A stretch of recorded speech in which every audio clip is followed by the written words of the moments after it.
bonjour à tout le monde. On vient de faire une petite série de vidéos concernant les bases qu'on a vues dans la première vidéo, l'importance que les bases soient incontournables, c'est-à-dire qu'il y a des choses qu'on doit faire à la base. Et si on ne les fait pas, malheureusement, on paiera les pots cassés.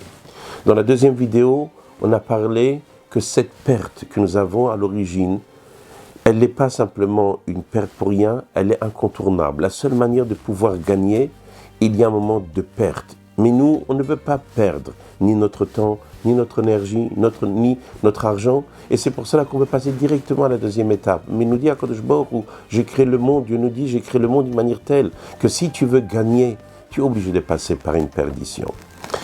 Ce que je voudrais vous parler aujourd'hui, c'est malheureusement, la réalité, c'est qu'on a raté.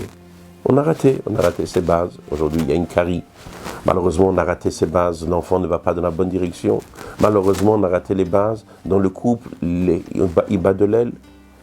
Et je n'ai pas compris au début que je devais perdre pour gagner. Alors, qu'est-ce qu'on fait? Évidemment, première chose, il ne faut pas s'inquiéter. Dans le judaïsme, Baruch Hashem, on est toujours dans un état d'âme positive. Alors, j'ai raté quelque chose, ça peut s'arranger. J'ai raté dans l'éducation, j'ai raté dans mon couple, j'ai raté dans mon business, tout s'arrange. La seule question, est-ce qu'on veut arranger? Mais si on veut arranger, on peut arranger. Alors, comment on fait pour arranger? Alors, je voudrais juste un petit peu, dans cette troisième vidéo, vous parler un petit peu de cet arrangement que nous avons raté à l'origine. Et à cause de ça, on se retrouve dans une problématique. Évidemment, lorsque l'enfant a une carie, il n'y a pas où aller. On est obligé de faire arranger et enlever cette carie, passer par un chirurgien.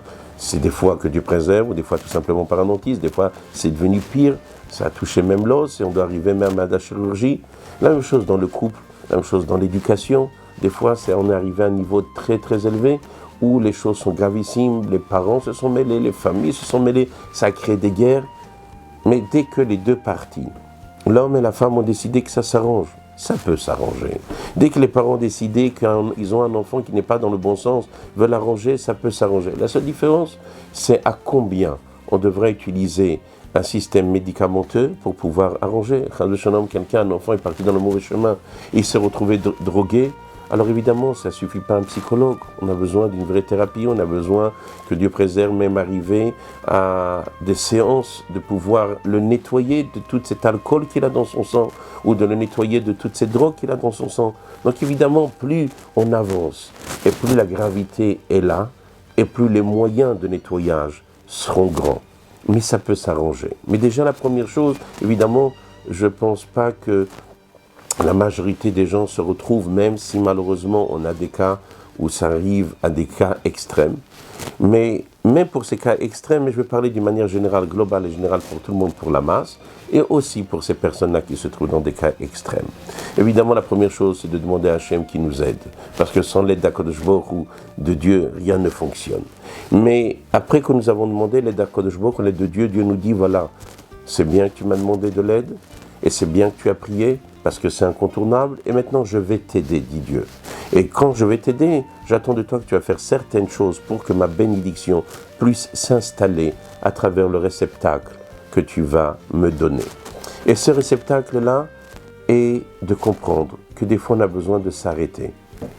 Et pas simplement de vouloir arranger, mais de remettre les pendules à l'heure, c'est-à-dire de reparler des bases.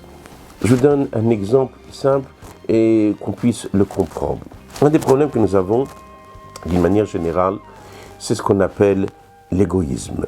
L'égoïsme est jusqu'à même plus ce qu'on appelle le parasitisme. Parce que la majorité de nos problèmes, pour ne pas dire tous nos problèmes, sont l'émanation de l'égoïsme et jusqu'à qu'on devienne même un parasite. Prenez un petit enfant, un enfant qui mange quelque chose et qui laisse sur la table son assiette ou qui laisse sur la table son verre. Mais ta maman n'est pas une bonne, n'est pas une femme de ménage. Et même si tu es une femme de ménage, qui t'a permis de laisser sur la table? Qu'est-ce qu'il y a de grave si tu prends ton verre et tu le mets dans l'évier? Alors je ne parle même pas qu'est-ce qu'il y a de grave si tu vas le laver, et je ne parle même pas qu'est-ce qu'il y a de grave si tu vas le sécher, de le remettre. Mais même disons que ce n'est pas ton job, ce n'est pas ton business, parce que tu es occupé avec quelque chose d'autre. Mais pourquoi être un égoïste? De ne pas penser à ta maman, de ne pas penser à ton papa, à plus forte raison d'être un parasite. Là, je vous ai parlé du papier qu'il a laissé, du gâteau sur la table. Mais je ne vous parle pas qu'il a jeté par terre. Je ne vous parle pas qu'il a mangé, qu'il a laissé des miettes par terre et la maman doit faire la femme de ménage. Mais à la base, c'est parce que malheureusement, on a laissé un égoïsme. Alors, lorsque cet enfant grandit, alors on se retrouve avec des situations gravissimes parce que dans l'égoïsme, après, ça va arriver dans son couple. Il pense qu'à lui, il ne pense pas à sa femme. Ou il est dans la société, il pense qu'à lui, il ne pense pas à autrui. Comme malheureusement, on trouve des gens qui peuvent se garer dans des places d'handicapés. Mais comment tu prends la place d'un handicapé? Un handicapé qui ne peut pas marcher. On lui a fait une place spéciale pour pouvoir se retrouver proche des choses et tu as pris sa place. Comment tu fais une telle chose? Mais lorsqu'on est un égoïste, il n'y a rien qui nous dérange. À plus forte raison, si on est un parasite, qu'est-ce qui va nous déranger d'avoir pris la place d'un handicapé? Bon, non, c'est pas grave, alors il aura un handicap de plus. Ça sera un peu plus difficile pour lui, qu'est-ce qu'il y a de grave? Parce que lorsqu'on est plongé dans notre égoïsme, dans notre parasitisme, on ne voit plus rien. À ce moment-là, on a besoin de s'arrêter. On ne parle même plus qu'est-ce qu'il faut faire. On s'assoit, on rediscute. Viens chérie, mon fils, viens chérie ma femme, viens chérie mon mari. Et on commence à parler. Maintenant, on va commencer à arrêter toute la machine. On n'est plus en train maintenant de faire de l'argent. Vous savez, dans le business, on prend des personnes pour aller faire du business, mais malheureusement, lorsque les personnes s'en vont pour faire du business, ils se retrouvent dans une situation telle où il n'y a que l'argent qui est là devant leurs yeux. Et le patron, parce qu'il a poussé ses équipes à gagner de l'argent, ils se sont même permis à voler, à tricher, à mentir. Ils ont dit qu'ils ont vendu quelque chose, mais qui n'est pas la chose qu'il a vendue. Mais ça ne le dérange même plus. Mais c'est une vieille dame. Elle a une petite retraite, tu lui as pris tout son argent, tu lui as mis une mauvaise installation. Et ça ne dérange pas parce que je suis un parasite. Je suis un égoïste, l'essentiel c'est gagner de l'argent. Alors à un moment, qu'est-ce que le patron doit faire? Il doit rassembler ses employés et leur dire, messieurs, je dois vous rappeler quelque chose. L'argent n'est pas important. Je ne cherche pas à gagner de l'argent. Et là, l'employé dit, mais attends, je ne comprends pas, de quoi tu me parles? Pas gagner de l'argent? L'argent, c'est pas important. T'es tombé sur la tête? Pas du tout. Parce que je crois que j'ai raté une étape. J'ai raté de vous parler de quelque chose d'important. J'ai oublié de vous dire que si j'ai monté ce business, c'est parce que je veux faire partie d'un principe dans le monde. Et ce principe est d'apporter un bien-être, rendre un monde meilleur. Je suis complètement omis de vous le dire, mais là-bas, c'est de rendre le monde meilleur. Et pour ta maman à toi, toi qui est en train d'appeler des personnes et que des fois tu dis des choses fausses au téléphone pour que ta maman se sente mieux. Mais j'ai oublié de te le dire, que tout ce que j'ai fait comme business, c'est pour rendre le monde meilleur. Mais à culpa, je m'en excuse de vous avoir oublié de le dire. Et là, soudainement, la personne écoute et dit, waouh, je ne sais pas qu'est-ce qui se passe ici. On revient en arrière et on dit, j'ai raté quelque chose. Et là, on ne parle plus d'argent, on ne parle plus de gagner de l'argent. On recommence à remettre les bases, un monde meilleur. La même chose, un enfant. Un enfant, lorsqu'on l'envoie à l'école, on croit que c'est simple, on l'envoie à l'école, on dit faire ci, on fait ça. Mais on a oublié de parler du plus important. Que dans le monde, on est là pour donner, on est là pour partager, on est là pour être présent pour l'autre. Et là, soudainement, l'enfant il dit, ah oui, mais je ne comprends pas. C'est quoi ces mots-là, partager, donner, et pour l'autre? J'ai jamais entendu ces mots. Oui, c'est ça le mot. Le mot que lorsqu'on a besoin d'arranger, c'est ce qu'on appelle la teshuva. Qu'est-ce que c'est la teshuva? Les gens disent la teshuva, c'est le retour, mais retour à quoi? J'ai raté une case. La case, c'est que j'ai mal positionné mon enchaînement. J'ai oublié de parler de la chose la plus importante, que la chose la plus importante, c'est que nous sommes là pour vivre dans un beau monde, un monde merveilleux. Et ça, je l'ai déjà oublié. Il faut qu'on en parle.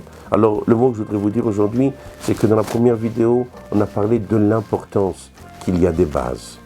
Dans la deuxième vidéo, on a parlé de l'importance de comprendre que ces bases-là commencent par une perte. Et la troisième vidéo, c'est que si je l'ai raté, alors je reviens à la case départ. Et dans cette case départ, on recommence à revenir et de reparler, mais de vraies valeurs. On ne parle même plus de construire, on est en train de parler qu'est-ce qu'il doit être, comment le monde doit être. Et lorsqu'un enfant est à l'école, on a oublié. L'enfant vient à l'école, mais il a complètement oublié pourquoi il est à l'école. Et soudainement, le professeur voit que les enfants vont dans toutes les directions. Il dit, les enfants, asseyez-vous, je voudrais vous parler.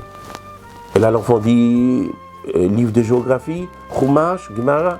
Non, ni Chumash, ni Gemara, ni géographie, ni mathématiques. J'ai besoin de vous parler. Mais quoi, nous parler de quoi? Qu'est-ce qu'on étudie? J'ai besoin de vous parler. Et qu'est-ce que j'ai besoin de vous parler? J'ai besoin que nous allons recréer quelque chose qu'on a oublié. Pourquoi on est dans une école? Pourquoi l'école a été créée? Pourquoi la yeshiva a été créée? Pourquoi le monde a été créé?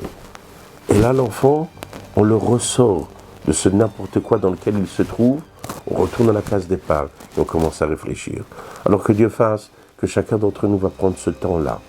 Et même si, Baruch Hashem, on n'est pas arrivé à une situation extrême, gravissime, mais qu'on revienne en arrière avec nos enfants, qu'on rappelle, il y a un papa, il y a une maman. Parce que des fois on oublie papa, maman. C'est devenu naturel. Non, il y a papa, il y a maman. On ne dit pas non à papa, on ne dit pas non à maman. Il y a un respect.